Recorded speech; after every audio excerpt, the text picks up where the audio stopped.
Go for it.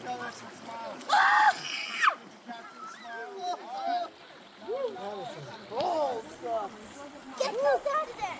Oh my gosh.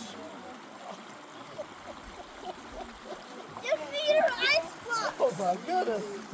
Hi guys, you get me in all of my reality today. Mom life, sweatpants, no makeup, hair in a bun. Okay, so today's the day after Halloween. We were in a little late yesterday, so I've just kind of been chilling this morning. Tomorrow though, we go on our annual hike. We go to northern Arizona. There's a beautiful area called West Fork Trail, and we will be hiking there. So I'm going to show you what we do to plan for those kind of things to make sure we stay on plan eating wise, right? So the drive is about 2.5 hours long, and then plus the hike, I think is like 4 to 5 miles for the whole thing there and out, but we stop a lot, and they have creeks that go along the area.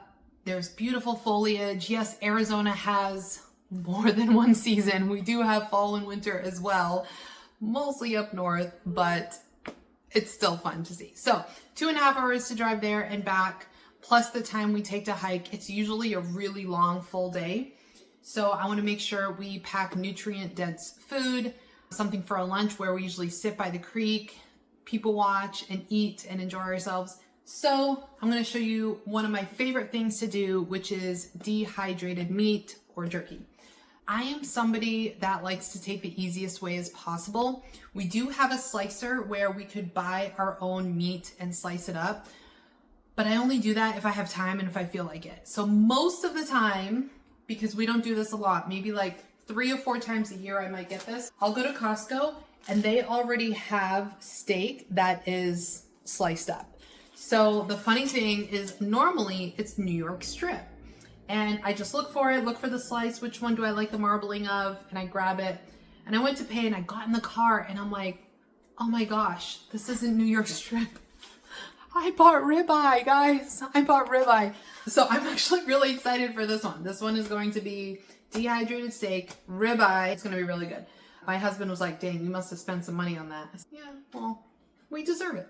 And I don't, like I said, I don't do this often. So I'm going to walk you through the process of what I do, how I get this ready, because I've had a lot of people ask, how do you make that? I do this like whenever we travel. For example, Florida, we go there in December, and I will make this as well. So I have 2 different dehydrators. I have one over there and one over there. One of them I bought on Amazon when I was first testing this out. I didn't want to spend a lot of money. I wanted to make sure I could actually do this. The other one I found brand new at a thrift store, believe it or not. So I got really excited. All right, so here we go. All you will need is a dehydrator of some sort. You can get one on Amazon. I'll have some linked down below of options you can have. You need salt. I prefer Redmond's real salt and whatever seasoning you want. This is my favorite seasoning, RA Seasonings. It's a smoky barbecue one they have, and I am hooked. It's also made here in Arizona, so I like that it's local. But the salt, I don't do a lot at first. The reason being is Redmond's has this really fine sea salt, and I find that this one works really well. Once it's done and dried, I will put some of this in the bag and shake it up, and it covers it a lot better than this one. So this one, I just put a little bit in the beginning, but you'll see. And then whatever spices you want. I like barbecue. We also have taco. What else have I done? I don't know what other ones I've done. I just stick to the ones I like, but taco and barbecue are 2 popular ones. You can wear gloves if you want. I don't really care. I will just use my hands.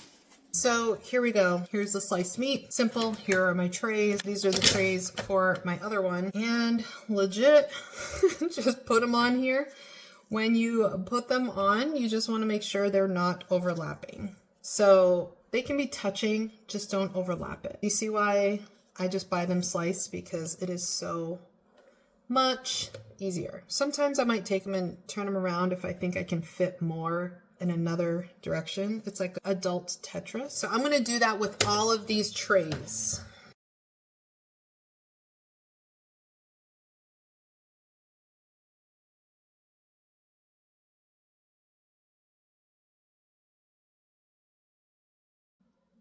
Sometimes when I have these little ones, I will just put them wherever there's a space.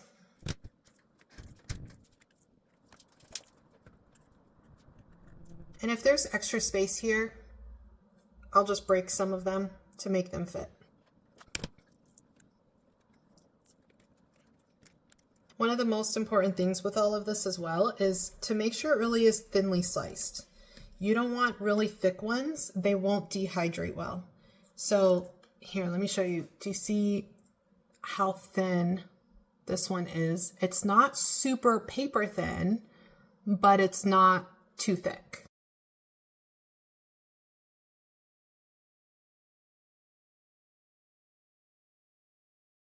Again, I got some space here, so I'm gonna cut one in half. I think there's gonna be just enough, enough space for all of it. Just enough space. Holy cow, this is amazing. I usually get just under 4 pounds. I've realized that is how much fits. Okay, I got this little piece. I gotta put somewhere right here. Perfect. Don't wanna waste any of this. Okay, I'm gonna wash my hands now. I got all my meat here. Now, this is where it gets fun. So now I'm gonna take the salt. Remember, I told you I do this one after it's dehydrated. It sticks a lot better. This one, I just do a little bit in the beginning, and I will do some salt, and I just make sure you like sprinkle it according to your taste buds. If you like it really tasty, you know, lots of spice on it, then put a lot on it. You do have the option, obviously. You can put it on one side and then flip it and put more on the other. I don't feel like it. So I'm just gonna do one side because this really is like a Tetris as far as fitting them properly on here. And I like to just get it done. So that's what I do. So yeah, I'm gonna do this on every one. Usually I will do this over the sink since the spices will fall through the holes, but because I'm recording this for you, I'm letting my counter get messy.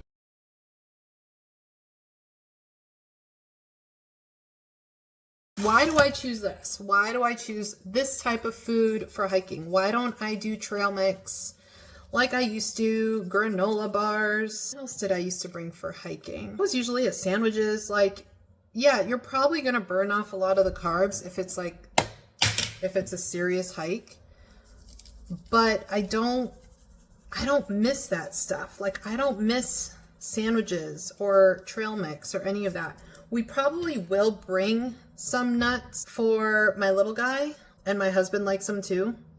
So we will have some, but personally, I don't miss them. I could eat a whole bunch of this and be way happier than I ever was before. So I'll do this, and then I also have, I'll show you at the end of the video, a little container of butter that I bring. But yeah, protein, fat, all super important for hormones. Once you're fat burned, you know, this will sustain you and keep you satiated for a while.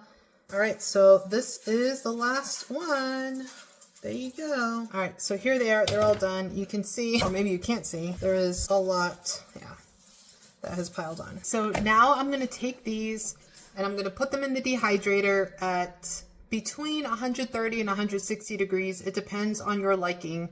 One of them automatically does 160 degrees, and then the other one, you can adjust the temperature. So I might play around, and I'm gonna do one at 160 and one at maybe like 140 and see how long it takes. Depending on the thickness and the type of meat, it can take between 4 and 12 hours. So you just have to kind of watch it and see how it goes.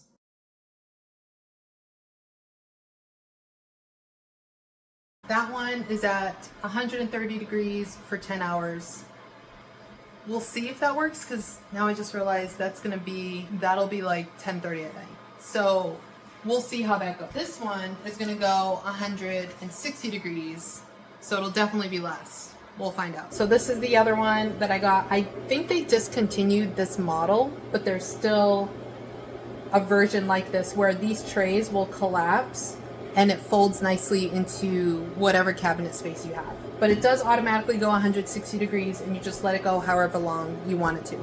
So we're gonna let these go, and then when they're done, I will show you what I do next. Okay, so these bags ended up going for about 9 hours. I had one at 160 degrees and the other, I started at 130 degrees and realized there's no way I'm gonna wake up at midnight to shut it off. So I ended up upping it to 150, and they both came out pretty similar. So here we go. You can see it's not crisp. If you were to do it longer, it'd probably be more like a crisp, like a chip. But it's definitely, especially since it's ribeye, a good texture. But what I do, like I said, I use Redmond's fine sea salt, and then I just sprinkle them in. And I wait till the next day because it can really stick to the meat. And then I just shake them around to get the salt all around. So this bag has a little bit more. Sometimes I'll do a second teaspoon. Depends how salty I want them.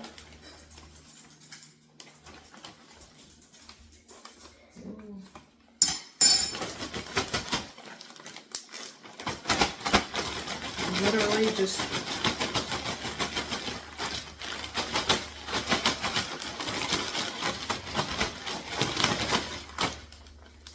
and then one last thing that's super important for how long it will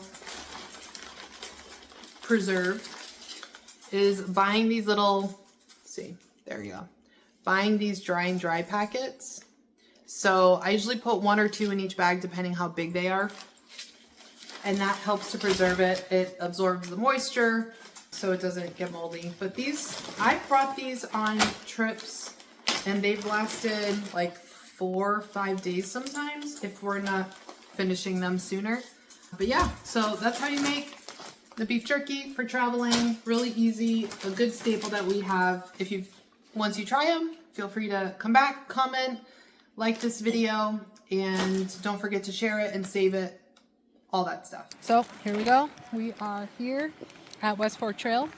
This is our typical spot that we will stop and eat lunch. So Beautiful. yes, it is. So we got our meat here. I got my butter here. I just dip and enjoy. We'll get some fruit and stuff too, but beautiful day, cloudy, cold. Can't get better with nature and meat and butter.